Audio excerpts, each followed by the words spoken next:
जय हिंद। देखिए इस वीडियो में समझते हैं पटाऊ सिंड्रोम के विषय में। अब लड़का समझना बड़ा खुश हो जाता है, सोचता है वो तेरी खाऊ वाला का लड़का लड़की वाला फंसाऊँ। तो ये लड़का लड़की वाला बाबू फंसाऊ नहीं है, ये पटाऊ क्या है, सिंड्रोम है। ये मत समझिए कि कोनो लड़की फंसाने का एक ट्रिक है, हम समझते हैं सिंड्रोम के विषय में।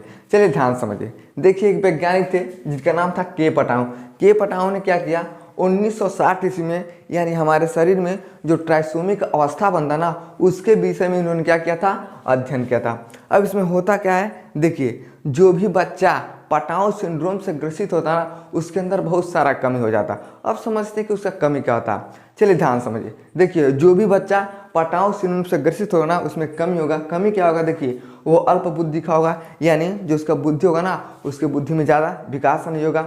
और जिसका ब्लड होता है ना, यानी उसका खून का जो संचार होता है, ये भी सही से नहीं होता है। और सबसे मुख्य इसमें क्या होता है, तो देखिएगा है बीचों में से ना उठवा कट जाता है। यानी जो भी बच्चा पटाऊ सिंड्रोम से ग्रसित होता है ना, ये सब तो उसमें होता है, ये अल्प बुद्धि का होता है, खून का संचार सही से नहीं होता है। लेकिन जो हम देख सकते हैं तो उसका ऊँट क्या होता है, कटा होता है, और उसका नेत्र भी प्रभावित होता है। तो जो भी बच्चा पटाऊ सिंड्रोम से ग्रसित होता है ना, उसके अंदर ये सब कमी हो जाता है। और वो बच्चा देखिएगा ना, 3 महीने से ज़्यादा वो बच्चा जीवित नहीं रह सकता। और जैसे वो बच्चा पैदा हुआ ना, तो उसके जो पैर होता है ना, तालू, उसमें ब्यार फाट जाता है। तो सब लोग कहेंगे अरे बाप रे बाप, भाई बच्चा कहाँ गया था। अब भैया उम्र हो जाता है तब ने ब्यार वार फटता है। और जो बच्चा जन्म लिया वो बेचारा का क्या कसूर है, कहाँ उसको फट जाता है। तो जिसके अंदर पटाऊ सिंड्रोम चला जाता है ना, तो उस बच्चे के अंदर क्या होता है, पैर में ब्यार फट जाता है और ये सब उसके कमी आ जाता है। लेकिन सबसे मुख्य क्या होता है देखने वाला, तो उसका जो ऊँट होता है अगवांश क्या होता है, ये 2 भाग में बटा होता है। तो ये पटाऊ सिंड्रोम का क्या होता है, लक्षण होता है। अब समझते हैं कि आखिर होता कहाँ है।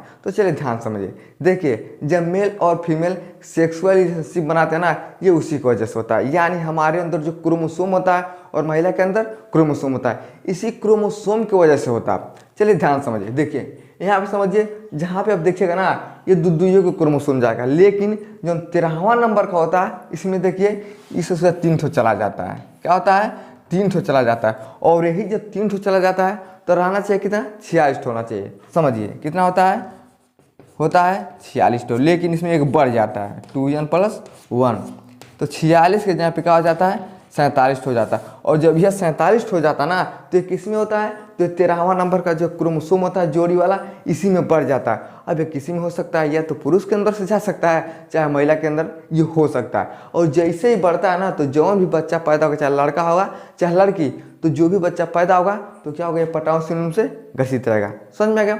ये समझिए, पुरुष के अंदर क्या होता है, तो X और Y होता है, महिला के अंदर XX होता है। मान लिए संबंध बनाते समय अगर XX से चला गया, यानी XX, तब तो लड़की होगी। लेकिन अगर XY चला गया तब क्या होगा, लड़का पैदा होगा। यही नहीं होता है। लेकिन चाहे लड़की पैदा होगी चाहे लड़का पैदा होगा, अगर पटाऊ सिंड्रोम से वो ग्रसित है, तो जो उसका ऊँट होता है, ये हमें देखने को मिलता है कि उसका जो ऊँट होता है क्या होता है, बीच से फटा होता है। समझ में आ गया। आई होप आपको समझ में आ गया होगा कि पटाऊ सिंड्रोम क्या होता है। समझ में आ गया तो वीडियो को लाइक शेयर सब्सक्राइब जरूर करें। जय हिंद।